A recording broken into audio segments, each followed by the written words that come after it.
Hi, everybody, and welcome to our first annual celebration of Spectrophilia. Ooh. Otherwise known as our Dirty Talk podcast, Halloween Spooktacular. Oh, that's quite creepy. You like Halloween? I do. It's my favorite because I'm super goth-tastic. And you like to dress in black. Always. And put on crazy outfits. Every day is Halloween. In your house, yes. Correct. And in my head. Even though this is our first annual celebration of Spectrophilia, that it is in no way a binding promise that there will be a second annual celebration of Spectrophilia. I didn't sign any contracts. Exactly. So enjoy the first annual, possibly second annual next year. I'm sure we'll do something for Halloween because Halloween happens every year. And it happens to be both of our favorite holiday. Correct. Halloween is incredibly popular. Do you know just how popular it is? How popular is it? Let's go through the statistics before we get started with the rest of the amazing information that we have sifted through and combined into an earload of fun for you. Lay your statistics on me. Halloween comes from the ancient pagan festival celebrated by the Celtic people over 2,000 years ago called Samhain. It always comes back to pagan something. Every holiday is basically some sort of pagan celebration that was co-opted by the Catholic Church, and Halloween is no different, but we're not going to get into it in this episode. Samhain means summer's end. It marks the beginning of winter. I guess the ancient Celtic people thought there was only two seasons of the year. There was the dark period of the year and the light period of the year. So they had summer or they had winter. That makes sense. I could see that. Samhain is also thought to celebrate the beginning of the Celtic year. So the year begins when it gets dark. So the beginning of the year is the dark time of the year. That's an odd way of doing it, but I'm sure it made sense to them. The Celts also believed that Samhain was a time when the dead could walk among the living. And that is essentially what Halloween is all about. That is why we call this our celebration of Spectrophilia, because Halloween is about nothing but celebrating our love of ghosts and spirits and all things spooky. Spectrophilia is being sexually attracted to ghosts. Yes, but it also could be a love of ghosts, right? Sexually attracted to ghosts. That is a deep pants love. There's plenty of sexy ghosts around this Halloween. I understand. Which we'll get to, too. We're going to get to both the Spectrophilia and the sexy ghosts, right? Okay, right. Do you know how many people are planning on celebrating Halloween this year? I don't, but I have a feeling you're about to tell me. Because you see this long list of statistics that I currently have in front of me. You are a man who loves him some statistics, yes. According to the polls I have read, which are available on the website accompanying this podcast, 68% of respondents plan to celebrate Halloween this year. So 68% of the population, not bad. In 2019, Halloween spending is expected to reach $8.8 billion. That is a fuck ton of money. The top spending categories for this Halloween, $3.2 billion on costumes, which is no surprise. Second is, what would you say? Candy. Yes, $2.6 billion on candy. That is a fuck ton of candy. That's ever so much sugar. I'm sure that dentists across the land rejoice. Third highest spending category, what would you say would be? Third high. Alcohol. No, they didn't have statistics for alcohol. Pumpkins. No. Candy, costumes. It's not pumpkins could be lumped into this category. Food. Do you actually eat your pumpkin? The pumpkin seeds, yes. Okay, but what do you do with the pumpkins? You carve them and put them out on your porch until they rot, and then you throw them away. And they are considered... decoration. Yes! Oh, I got it. Yes. Decorations. Okay. I'm tracking you now. Halloween is the second biggest holiday for decorating, right behind Christmas. I like to keep my Halloween decorations out all year round. Because I'm spooky like that. To scare the kids off your lawn. And finally, coming in last place, $390 million is spent on greeting cards. Which I don't know. Greeting cards? Yeah. Who sends Halloween greeting cards? I suppose some people. I've sent a few, but I didn't know it was that much money in it. Huh. Yeah, it is definitely not one of the largest greeting card holidays of the year. I believe that is Christmas, followed by Mother's Day. What about Valentine's Day? Mm-hmm. Oh, and Valentine's Day, yes. Mm-hmm. I'll have to look up the statistics on that. I know we had them in our Valentine's Day special, if you haven't already checked it out. It's good. So good. The other big trending tradition is people dressing something that they have around their house in costumes. Pets. Yes. This year, 29 million people say they are planning on dressing their pets in costumes for Halloween. Those poor, poor pets. And the total spending for pet costumes this year is expected to come in at $490 million. That is a lot of disposable income on some poor friend slaves who don't have a lot of say in the matter. Well, this is what happens when you don't have children to dress. You dress your pets in uncomfortable costumes that they are constantly trying to chew off. I have never done that. Can you guess what the number one pet costume this year would be? Number one pet costume. Is it something traditional, like an angel or a devil, or... It is something traditional, something very much associated with Halloween. A witch. Nope. Witch comes in at number 6 on the list, with only 2.5% of people expected to dress their animals as witches. Coming in the top spot at 9.3% of respondents is a pumpkin. What really surprised me about this list of pet costumes, 3.2% of people said they were going to dress their pet as a cat. Are these dogs that they're dressing as cats? Maybe it's cats. They're dressing as cats because that's very meta. My cat is a cat? Yeah. It's my cat's a cat for Halloween. Mm-hmm. So 3.2% of people dressing their animals as cats. However, only 2.1% of people are dressing their animals as dogs for Halloween. Maybe people with cats and dogs, it's like, hey, let's dress the cat like a dog and the dog like a cat. Coming in last, 1.7%, a shark. Nothing is cuter than a little tiny wiener dog dressed as a shark going around and nibbling on people's ankles. Now, this does sound like a ton of money to be spent on Halloween. I don't know if you've heard this or not, but Halloween has been long touted to be the second highest consumer spending holiday behind Christmas. That makes sense because there are simply more things to purchase than Valentine's Day. This is completely false. What? Christmas, by far and away, is the hugest consumer spending holiday. Yes, but then you said Halloween... It's long been touted to be the second highest consumer spending holiday, but it is really, really far back on the list. Halloween falls behind all the other major holidays, including Mother's Day, Valentine's Day, Father's Day, and Easter. What? In fact, people will spend almost as much celebrating the Super Bowl as they do celebrating Halloween. They've obviously never seen me in a costume shop.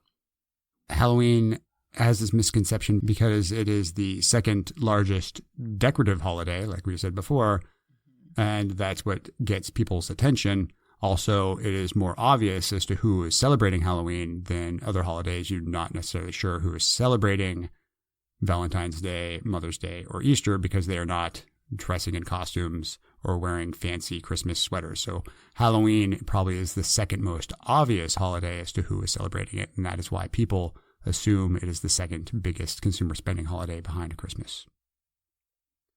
There you have it, your rundown of Halloween statistics. Are you ready to get into the meat of the matter? Yes, I am, because your numbers bore me.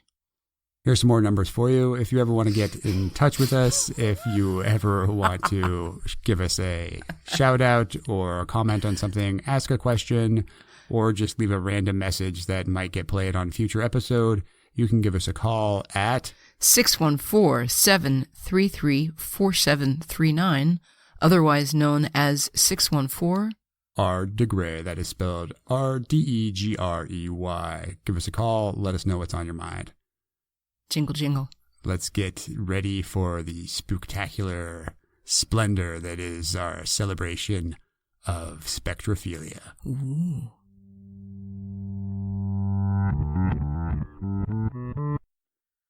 To start us off with the celebration of spectrophilia, here is Miss Rain to describe what spectrophilia is. Ghost fucking. Straight to the point. Humans have the capability to eroticize almost anything. It is Rule 34 in glorious play. For those who don't know what Rule 34 is, would you care to explain it to our listeners? Someone is fucking a cactus online? Yes, that is correct. That is Rule 34. Rule 34 says that if you can eroticize it and turn it into porn or make it sexual in some way, someone has.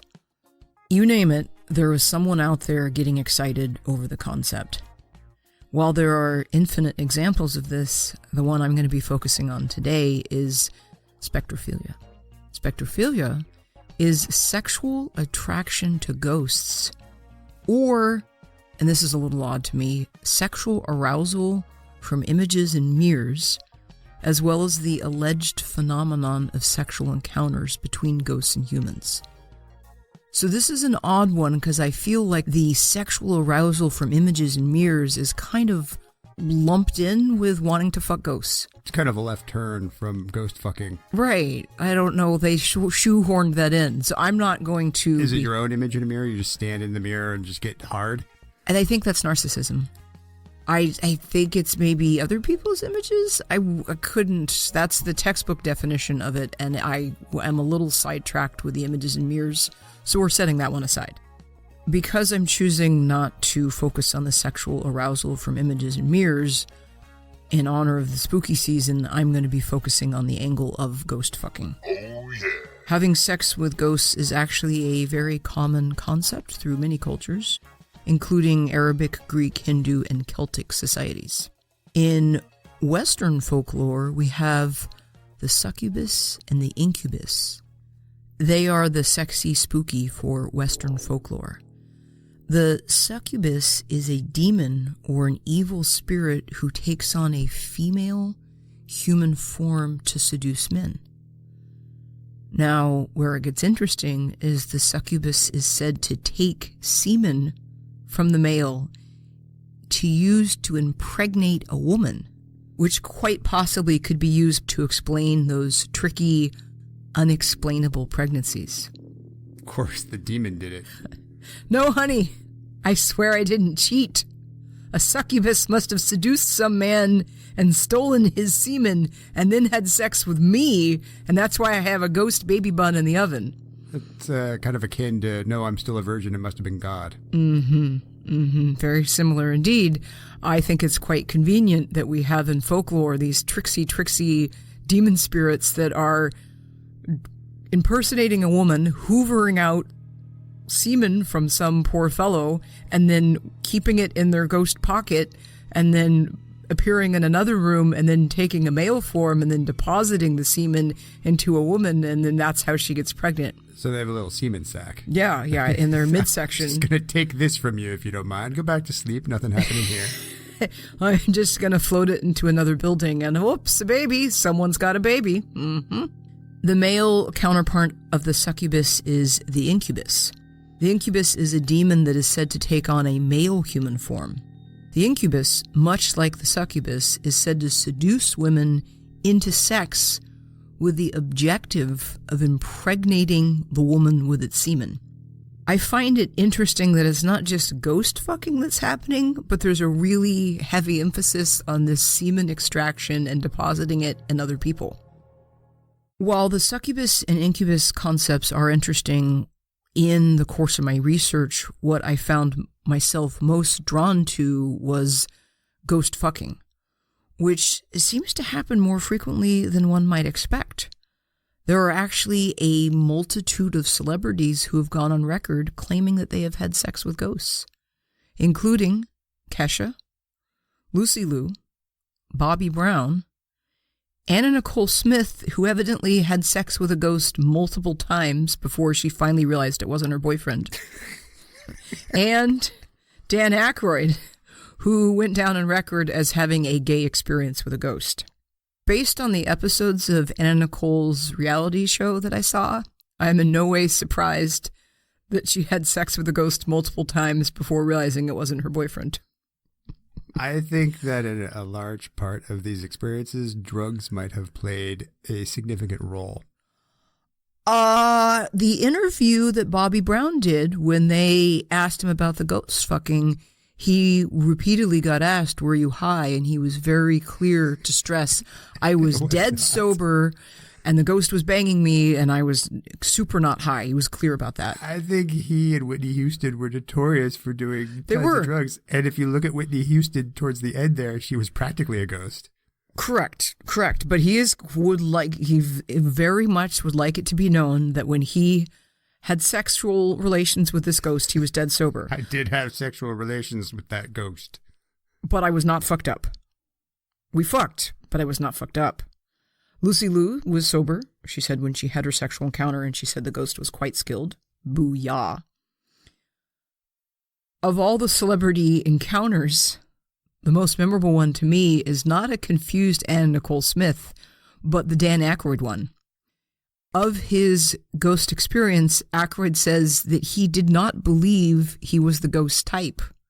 But when you're dead, you're not going to be as fussy, and it's any port in the storm. So he feels that even though the ghost banged him, he wasn't the ghost type, and it's not really what the ghost would have gone for, but he was there, so fuck it, beggars can't be choosers. So Dan Aykroyd doesn't feel used by this reluctant homosexual ghost encounter? I think that he might have felt slightly used, but he wasn't going to judge them. Poor horny ghost. He wasn't unduly traumatized by it. He ain't afraid of no ghost. Right, but he did not feel like he was on top of the ghost to bang wish list. I think if I died and came back to some sort of spectral form looking for a human to have sex with, Dan Aykroyd would not be on the very top of my list. Dan Aykroyd is actually a legendary Casanova who lays some serious pipe. He was up in Warren Beatty territory. He was actually a legendary Hollywood player. That, you know. Who would have known Aykroyd got some game? Oh, yeah, he did. Booyah. It isn't just celebrities who are going on the record about their ghostly encounters. But if you are not a celebrity that ghosts are tripping over themselves to have sex with, you're probably going to have to actually put in some effort in order to find your ghost fuck buddy. How would you do that? For only the low, low price of $90 on Amazon, you can get Sexual Alchemy Magical Intercourse with Spirits. Among the reviews for this masterpiece are such gems as Caveat emptor, magus emptor, buyer and wizard beware. I would have to warn all who read this infamous book to be very careful what you're getting into.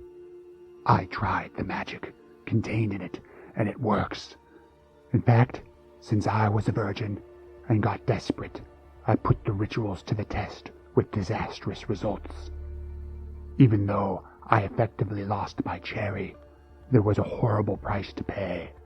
I wound up homeless, and everyone I knew turned against me. Even though, by grace of God, I survived to tell the tale. Also, I broke up with my girlfriend, and I had to leave the city where the ritual was done. The kind of magic in this book is extremely dangerous. Other reviews claim, this book is well written and well put together. I will not fault it at all in those aspects. However, you will become obsessed, possessed, addicted. This is the spiritual equivalent of taking hard drugs. It might seem appealing. Some people might come out on top after having done them, but most of the time, you'll spend many nights somewhere hurting with the shakes. Which sounds like pretty dangerous magical intercourse with spirits, so maybe save your $90 and don't try and fuck a ghost so you don't end up addicted, possessed, homeless, friendless, and fleeing the city with which you performed this magical ritual. In other Sexy Time ghost news, we have British woman Amethyst Realm, whose name... Her given name. No, I highly doubt this is her given name. I think this is a name that she has chosen because her name pretty much tells you everything you need to know about her. Oh, I can imagine the doctor, Mrs. Realm. It's a baby girl. What shall we name her? Amethyst. Right. Well, Amethyst Realm cheated on her fiancé with a ghost.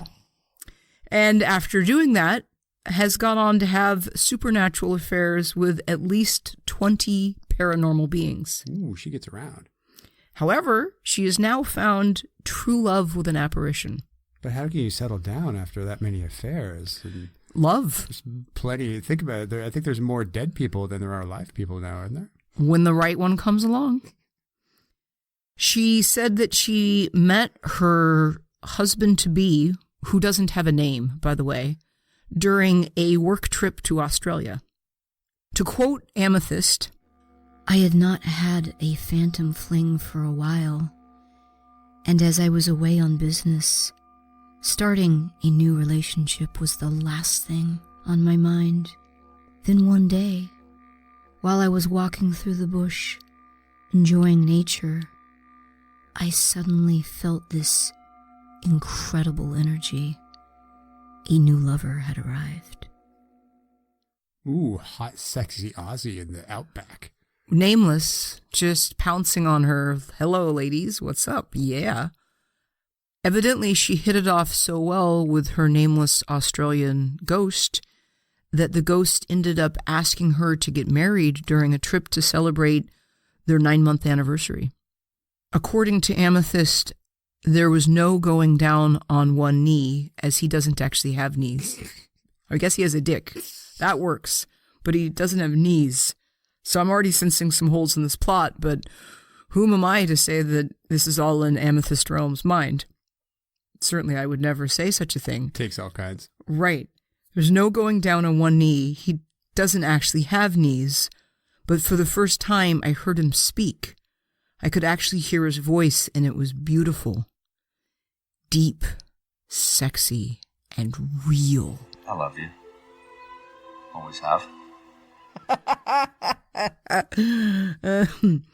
Despite the engagement, they are thoroughly modern in every sense of the word, and they are happy members of the Mile High Club because she took her ghost lover with her on the plane back from Australia, but was so excited at his presence that she had to nip into the lavatory and have sex with him.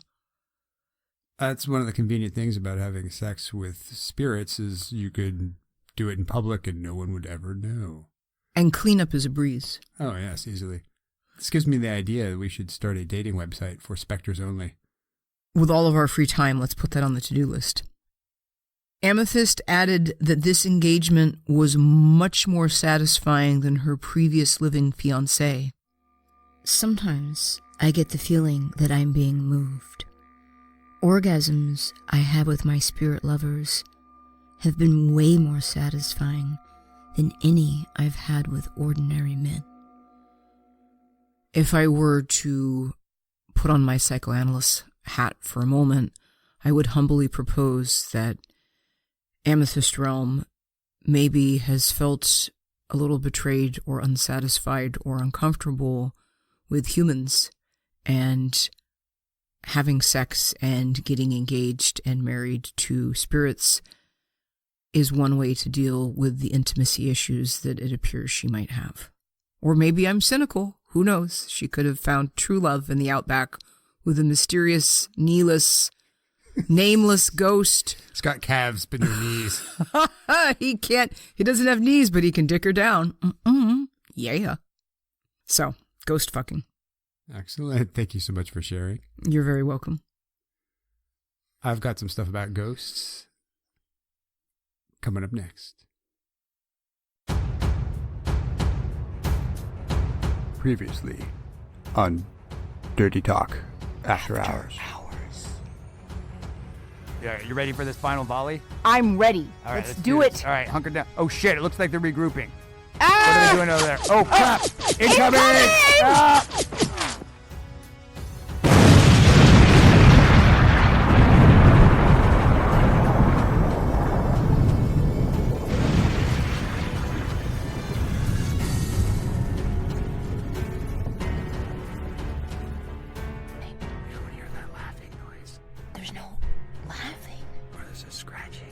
Scratching? What do you mean scratching? There's nothing scratching. Don't... Wait, I need to get out of here. Are you freaking out, man? Yeah, I can't be in here anymore. Don't freak out. Just stay chill. There's no scratching. Let go of me. I'm not touching you. I'm not touching you. Something's touching. Nothing's touching. You're freaking out, man. All right, let us out. Let us out. Let us out of here. Turn a little bit more and take another half step back. Half step. No.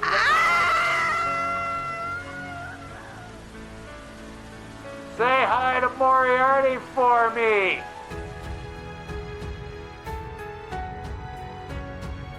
Dirty Talk After Hours. Available exclusively on Patreon every Monday morning.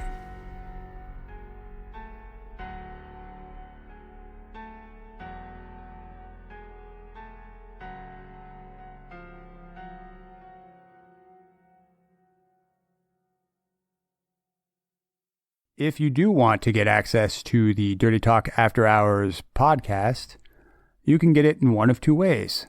You can follow Rain to Gray on Patreon at patreon.com/RainDeGray. You have to type it out exactly. I'm not searchable because I'm naughty. She has been blacklisted. She's in the adult ghetto. I'm a bad, bad girl. Or you can head on over to our brand spanking new shiny Dirty Talk podcast Patreon, which is patreon.com/Dirty Talk podcast. Either way, if you pledge at $5 a month, you will get exclusive weekly access to the Dirty Talk After Hours podcast.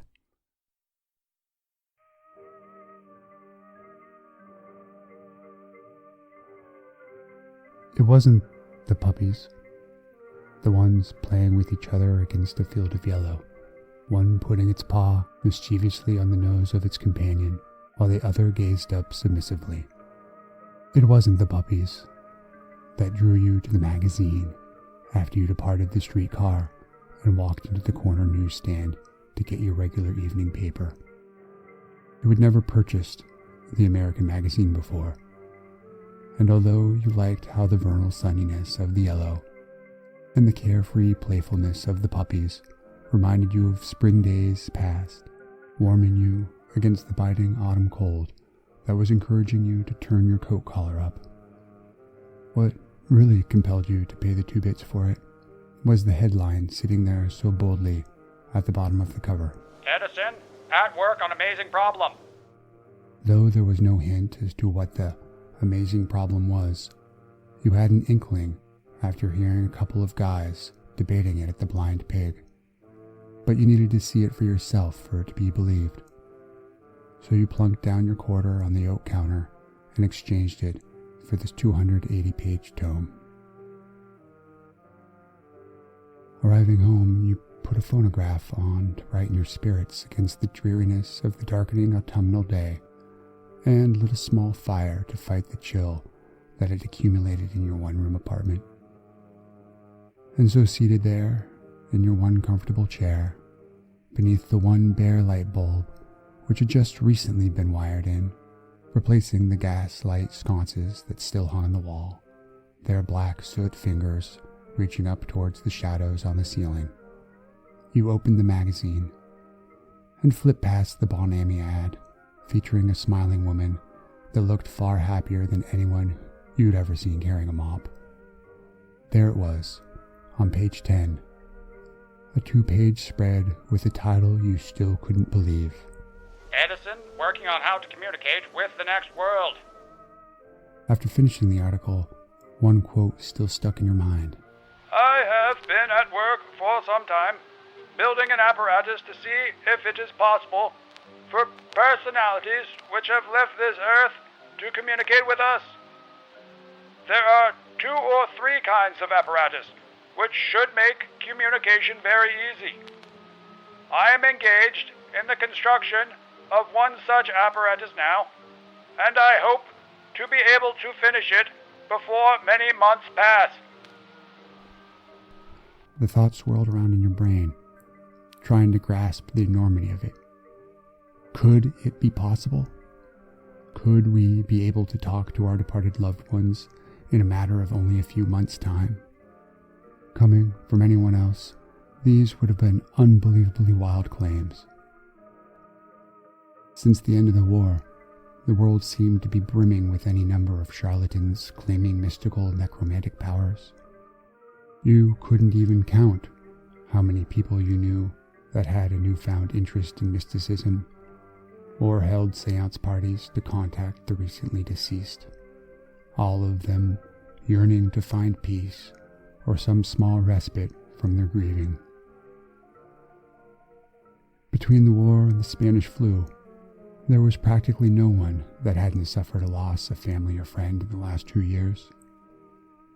There were plenty of con artists, frauds, and quacks feeding off of and profiting from this fresh sorrow. But this was Edison. This was the Wizard of Menlo Park. This was the man that made the impossible possible. The man who it seemed to have single-handedly ushered in this new, wondrous electronic age. The man who had invented the very light illuminating the pages in your hand and the phonograph filling your room with the echoes of a musical performance that had ended a year prior. Was anything off limits in this amazing age of electromagnetism? And why wouldn't it be possible? Weren't people already claiming to hear the voices of the dead in the scratchy static of the telephone lines? You also remembered hearing about Mr. Edison's rival Tesla, claiming that he heard ghostly voices coming through what he described as a spirit radio. And what of this new era of radio? Weren't its boundaries not yet known? If it was possible for these devices to pull the disembodied voices of people from miles away out of thin air, why wouldn't they be able to pick up spectral communication as well? So if Edison said it was possible, who were you to say otherwise? Inevitably, the thought of all these modern marvels led you to the realization that these things were inconceivable just a couple of generations back. This led you to thoughts of your grandparents, who you hadn't seen since you were a child, and you thought to yourself, could I speak to them in just a few months' time? Would it be just as easy as picking up the telephone and having the operator connect us to someone on the other side of the continent?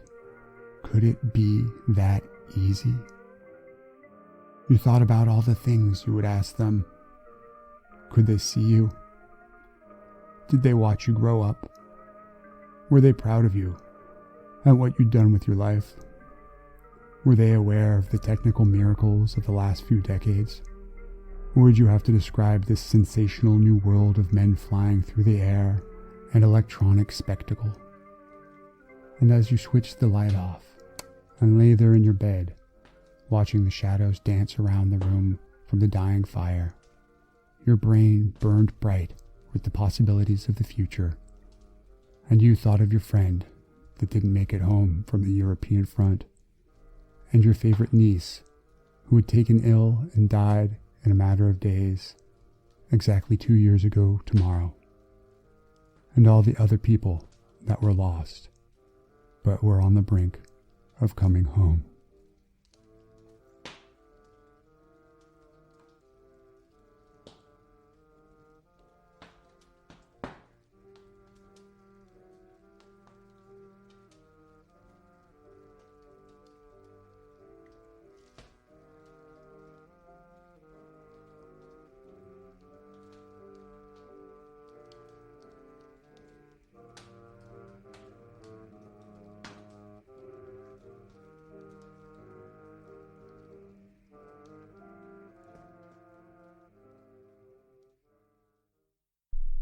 You yourself believe in ghosts.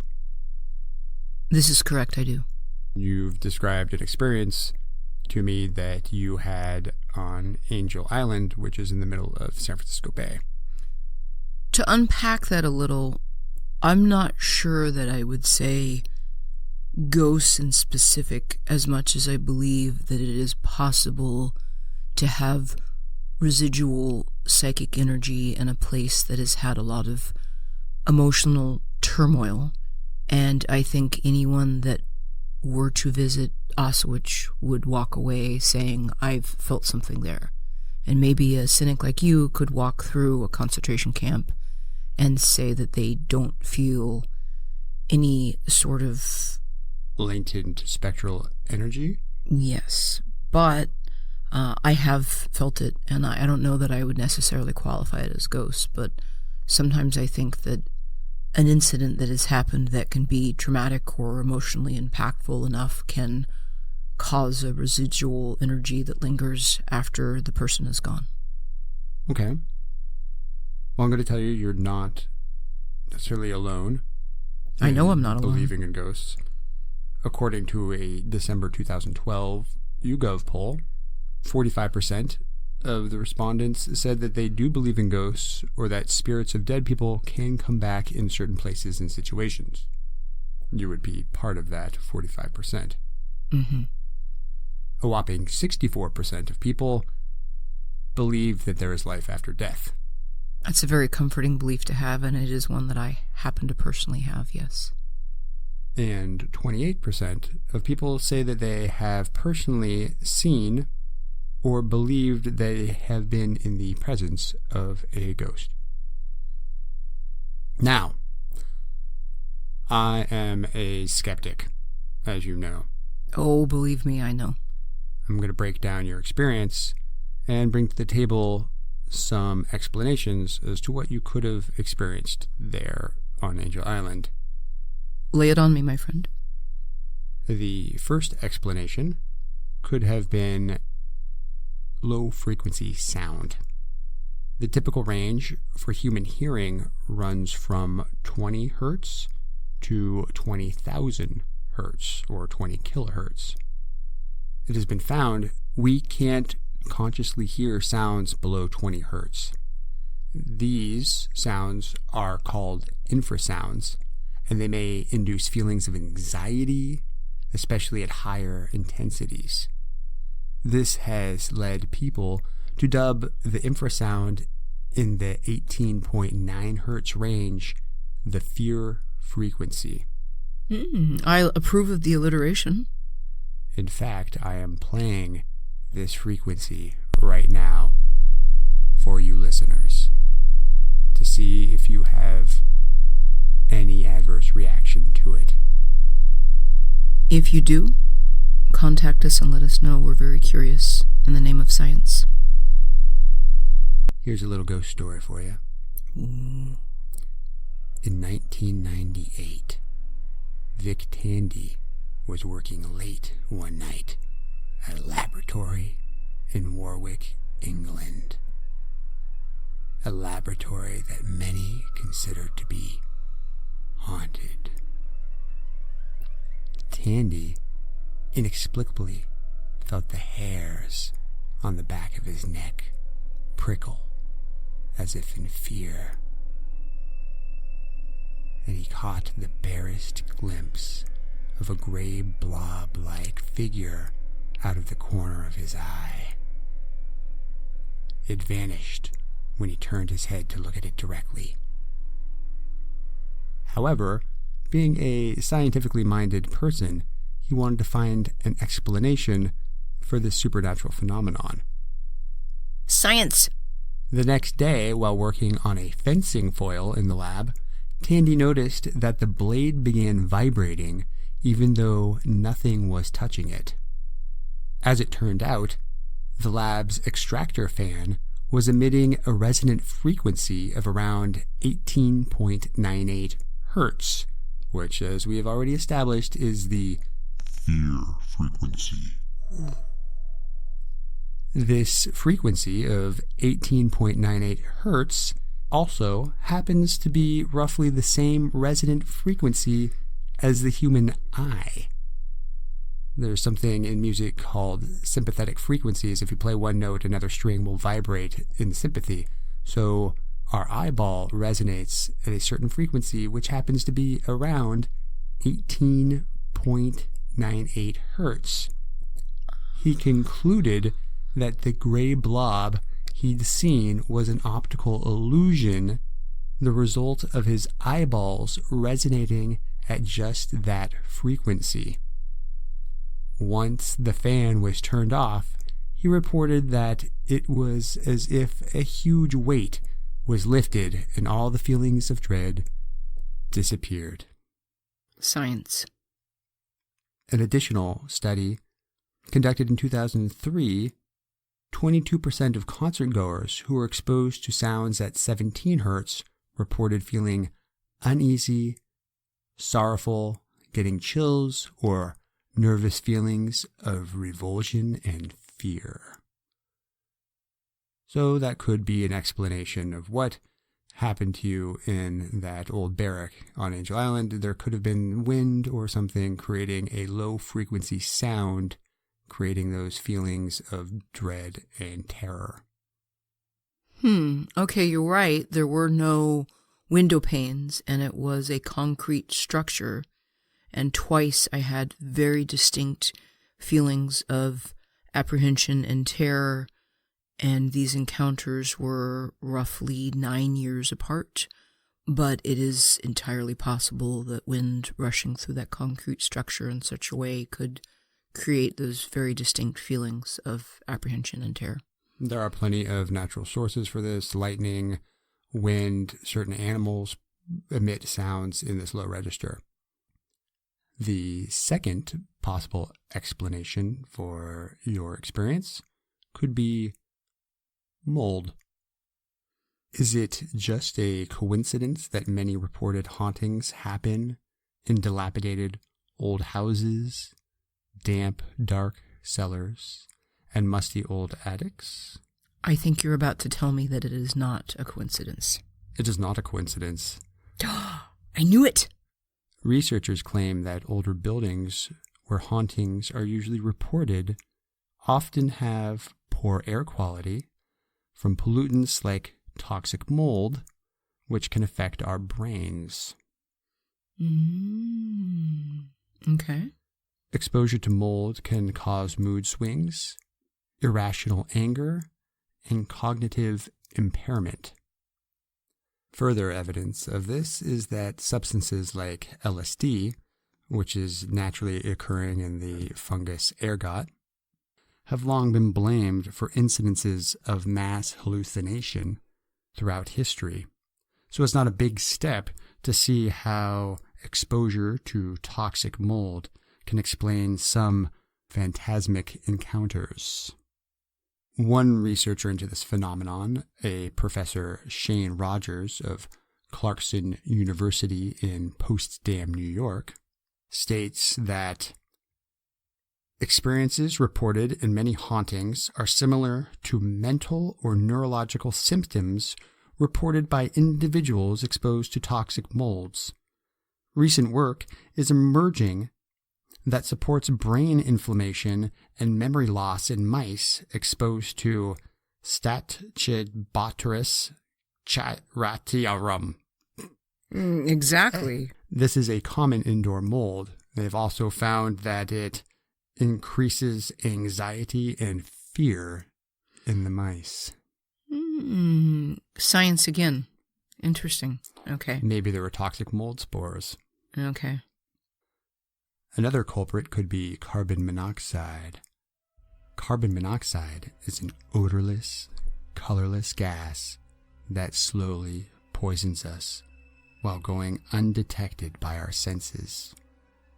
Exposure to carbon monoxide reduces the amount of oxygen in your red blood cells and can lead to auditory hallucinations, a feeling of pressure on your chest, and an unexplained feeling of dread. In 1921, a doctor named W.H. Wilmer published a story about a haunted house in the American Journal of Ophthalmology. The family who lived in this haunted residence, named the H family in the medical literature, began experiencing weird phenomena when they moved into the old house. They heard furniture moving around and strange voices in the night, feeling the presence of an invisible specter.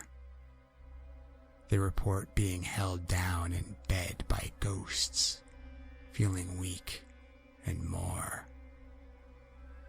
As it turned out, a faulty furnace was filling the house with carbon monoxide, causing oral and visual hallucinations.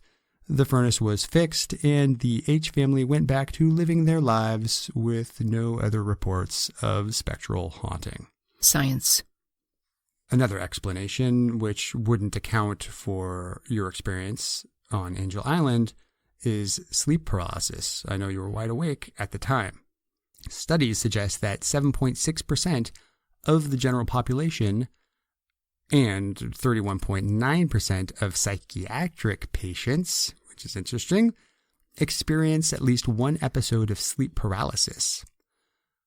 Of the psychiatric patients with panic disorder, 34.6% report lifetime sleep paralysis. It's an ongoing issue if you have panic disorder. What is sleep paralysis? What is sleep paralysis? While sleeping, our bodies relax and our voluntary muscles become essentially paralyzed. This appears to be an evolutionary adaptation to prevent us from injuring ourselves by acting out our dreams.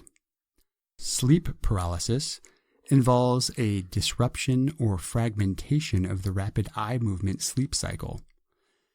In sleep paralysis, the body's transition to or from REM sleep is out of sync with the brain. The person's consciousness is awake, but their body remains in the paralyzed sleep state.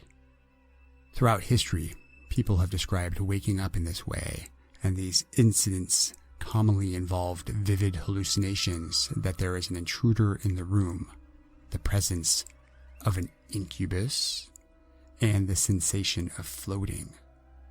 A lot of people report a presence hovering above them or something sitting on their chests, weighing them down. These experiences are charged by an intense feeling of fear. Because of its almost universal occurrence across all cultures, some scientists have proposed sleep paralysis as an explanation for reports of paranormal phenomena such as ghosts, alien visits, demons or demonic possession, alien abduction experiences, and shadow people hauntings. The number one reason people see ghosts? Because they want to. Like the survey I quoted at the beginning of this, 64% of people believe in life after death. The existence of ghosts is just a form of confirmation bias. If ghosts exist, then it must be evidence that there is something more for us after this world.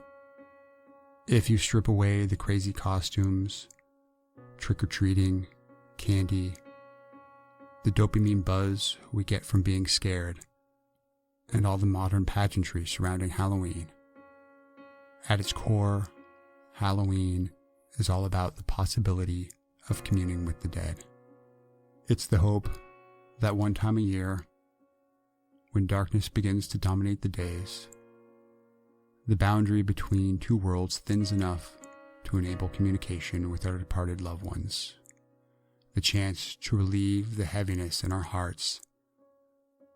That is the purpose of the seances and the myriad gadgets created to talk with spirits. A prayer for solace and verifiable proof that we are not alone in the universe. We believe in ghosts because we have an innate need to find meaning in our lives. We construct elaborate social, political, and religious systems in an attempt to bring order to a chaotic world. Ghosts provide an optimistic trust that there is significance to the daily drudgery of our lives. They imply that we simply just don't stop moving, that after all the suffering of this world, there's something bigger and better to come. They represent the age-old argument that in order for society to survive and keep moving forward, we need to exchange the immediate pleasure of the moment with the promise that there will be something far superior ahead.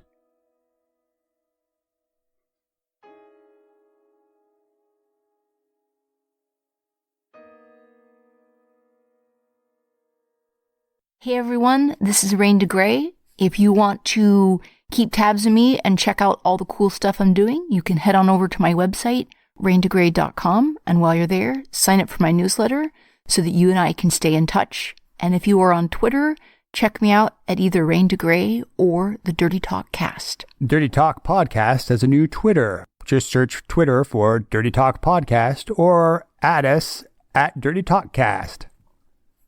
Woot! And now for something completely different. Time for the sexy. I brought everybody down. Now you're going to bring them back up with the sexy? I appreciate your well-crafted piece of profundity. I am going to give you something completely different. When we were children, Halloween seems like the most exciting holiday ever. I liked it better than Christmas. You get to play dress up, wear cool costumes, be given truckloads of free candy. You get to walk up to someone's house, knock on the door, and be given handfuls of potent sugar bombs you could get jacked to the gills on. My young OCD Virgo self could while away countless hours with the organizing and sorting and structure of my candy piles. Deeply satisfying. The aging out of Halloween when you turn 12, 13, 14 and become too old to trick or treat without the skeptical side eye is a tragic time of life indeed. I still remember that loss. As do I, as I was trick-or-treating into my late teens. You pushed it, didn't you? 17 or 18. Oh, wow. It helps when you are wearing nothing but a grass skirt and a coconut bra. People reluctantly give you candy because they laugh. They want you to go away. I'll give you candy if you move away from my front door, creepy teenager. I see. Well, I would remember knocking on the door and the homeowner's face would open up in expectation and then it would fall a little and they'd give you the candy, but you could tell they were thinking you were too old to be doing it. I didn't have a grass skirt and a coconut bra. Maybe if I'd done that. No, I definitely should not have been doing that as a teenager. No. I could get away with it because I was chubby and hairy. The comedy factor goes a long way. Right. Okay, yeah. Hairy cleavage will probably get you more candy than non-hairy cleavage. I would have gotten... You would have gotten more leers and suggestive, dirty gestures. Right. Well, speaking of sexy, there is a weird blank time when you are too old to trick or treat, and then Halloween cycles back around, particularly if you're a woman. Adult Halloween is an excuse to get plastered and dress up in provocative outfits. It stops being getting jacked up on free candy and becomes getting drunk off your ass while dressed up as a sexy Mario brother. Ooh, Luigi. It is Rule 34 in full effect. Today I'm going to be featuring some of the absolute worst sexy costumes the women get to wear to celebrate the Halloween season. Here we are at the height of spooky fashion season in Paris, and we have the hottest and most fashionable faces storming the runways. How are we celebrating Halloween this year? As sexy as possible, of course. And who is bringing the sexy? We are. First up, we have Katrina and Tatiana as sexy Bert and Ernie. Forget your childhood with Bert and Ernie as a barely repressed gay couple in an emotionally abusive relationship. This is Bert and Ernie in a whole new light. Taunt tummies, heaving cleavage, tiny booty shorts. Still rocking their classic colors, of course. Who knew Bert and Ernie could be so sexy? Forget your childhood. Tatiana and Katrina are bringing the sexy back. The plastic Bert and Ernie heads perched on top of their heads are a little jarring, but let's just imagine that Bert and Ernie went full hoochie mama and sprouted double heads. Next up, we have Bella as Sexy Bacon. We all know that bacon is mouth-watering and delicious. Who doesn't want some yummy, yummy bacon in their mouth? Now we can enjoy bacon in a whole new light. Look at Bella rocking her skin-tight, sexy bacon outfit and those sky-high heels. The heels are, of course, bacon-colored to perfectly coordinate with that designer bacon dress. Bacon has never looked so good. That dress perfectly accents her curves. Thank you, Bella, rocking it as you do. We want some of that in our mouth. The hits just keep coming with Gia as Sexy Scrabble. Who doesn't like some brains with their sexy? Easily intimidated men, that's who. View your childhood in a whole new light as you look at that Scrabble board redesigned into a sexy, tight mini dress. Gia's glasses, of course, add to the intellectual effect of this entire outfit and are the perfect accessory. Look at those Scrabble letters dangling off her dress and providing the perfect, provocative fringe. Who wouldn't want to play that game of Scrabble? I'm feeling smarter already. Evidently, the finest designing minds in the world simply can't leave Sesame Street alone, because we have a sexy Oscar the Grouch and a sexy Big Bird. It's time to crumple up your entire childhood and throw it into that trash can, while Oscar the Grouch does things with his hands we really don't want to know about. Work it, girls! That giant wobbling yellow head of Big Bird perched on top of Alexia over there is maybe a bit more jarring than sexy to me, but obviously I don't know what sexy is and need to go back to sexy school for some education. Perhaps this rebooted Sesame Street can help me. Oh my! This next ensemble is going to be really challenging for some, but then again, isn't that what fashion is all about? Challenging the status quo? Here we have Melania as a sexy Donald Trump. I am sure the Donald would be happy to tell you that he is sexy every day of the year, not just on Halloween, but he doesn't often rock hot pants that tight and short. Melania is bringing his iconic long red power tie into play, and it is definitely provocatively dangling and drawing the eye right to sexy times. What's this? Even more politics? We have Angelina as a sexy Kin Bone. I thought Kin Bone's 15 minutes were up, but maybe enough time has passed for a revival. Work that mustache. I've never seen such a tight sweater. Oh, rawr. Perhaps as a bit of a palate cleanser, we're wrapping up the show with some sexy corn, as modeled by Sabrina. She's long, she's lean, she's bright yellow and shaped ever so suggestively sexy. I'd want to eat my vegetables after seeing that outfit. That pop of bright yellow heels really brings the whole outfit together. Thank you all for joining us here at Paris Fashion Halloween Week. I can't wait to see what they have in store for us next year in terms of sexy Halloween costumes.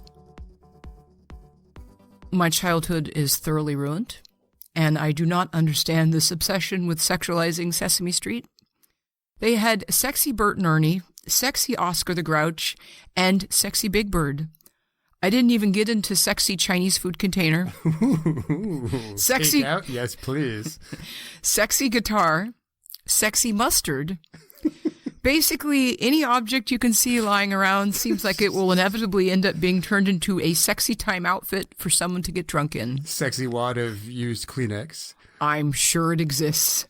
Rule 34. Rule 34 in play, my friend. I know I will never look at a Chinese food container in quite the same way again.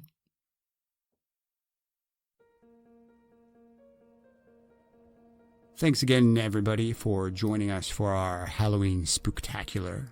Ooh, spooky. AKA our celebration of Spectrophilia. Ghost fucking. We hope you enjoy this and that you have a fun, safe, sexy Halloween. So sexy. So safe. I've run out of S's. Spectacular. Spectacularly safe, sexy, sultry. Ooh. Slippery. Oh, yeah, keep it coming. Slithering. Silky. So, oh, yeah. Spectral, sensational, spook fest. That's good. That's that really good. Yeah. Okay. Yeah, I like that. Again, you've been listening to the Dirty Talk podcast. If you enjoy this podcast, do us a favor. We are putting out our podcast challenge, which is what, Mr. Gray? Rate and review and recommend. It's the 3 R's. Rate, review, recommend. Ooh, I like that. 3 R's. Yes, if you like it, share it with your friends. Go out. Our challenge to you is tell at least one person. It really helps us build an audience because if you appreciate the kind of stuff we're doing here, it helps. And we appreciate you for joining us and listening. And if this is your first episode, great. We have plenty of other great ones. I also recommend last year, if you haven't already, our October episode was the Badass Broom Riding Babes, which is all about witches and hallucinogenics. So go check it out. Riding the devil's broomstick with special balm on that broomstick that you're then shoving into your mucous membranes and then all sorts of interesting things. Ruin it. Oh, no, but things happen. It also involves licking the devil's anus. The devil is a big fan of the salad tossing. Of course, who isn't? Additionally, if you like these podcasts, be sure to join us on Patreon because we have a weekly podcast, the Dirty Talk After Hours, which we do every week, and oftentimes we'll have fun challenges. We'll be coming from strange, exotic locations, all sorts of random, interesting, sexy trivia, or just random, interesting trivia. Join us for those. You can join us for $5 a month on Patreon at patreon.com/Dirty Talk Podcast. They're a lot of fun to do and are a great accompaniment to these regular episodes we do. Also, we will be having a bonus Halloween episode this year. Oftentimes, after we do a regular podcast episode, we will have a follow-up bonus episode based on a lot of the information that we've gathered, because we have so much more interesting Halloween tidbits of information that we want to share, but they all can't fit into a reasonably length podcast. So we don't want this podcast to be 2 hours. Join us and you will get all that extra cool bonus information on Patreon.